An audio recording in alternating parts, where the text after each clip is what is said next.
Hello, in this video I'm going to show you how to do a clove hitch mesh, which is this cool kind of loopy knot. So you can do it two different ways. When you create this knot, you're going to use 4 pieces of rope like you would for a square knot. Actually, I'm going to grab these 4. Okay. So to create this knot, again, you can do it 2 different ways. So I'm going to start with my right 2, and I'm going to go in front of my left 2 and then bring this back behind my left 2 and pull my 2 pieces back in front. And it makes this cute little loop. So here it is again. I've taken my 4, split in half, 2 and 2. I'll take my right 2, cross in front of my left 2, then back behind, and then pull it back in front.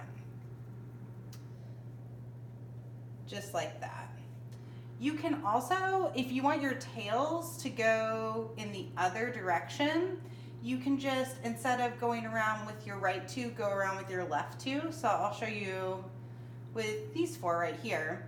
So I'll take my left 2, I'll go in front, then back behind, then pull it in front again. And now you can see my tail is going in the other direction. And with the next 4, left 2 in front, then behind, and then pull that out in front again. Something just to note, so just like you would do alternating square knot rows, you can do the same thing with your clove hitch mesh. So like if I were going to the next row here, I would skip my first 2 and go to my middle 4 right here. Whenever you do your second row, it's going to pull on your first row a little bit, and you might get, you can actually even see it here. This piece of rope is kind of hiding back behind the other piece now, instead of being able to see like both pieces together there. If that happens, it's no big deal. You can do just like what I just did here and kind of reposition it.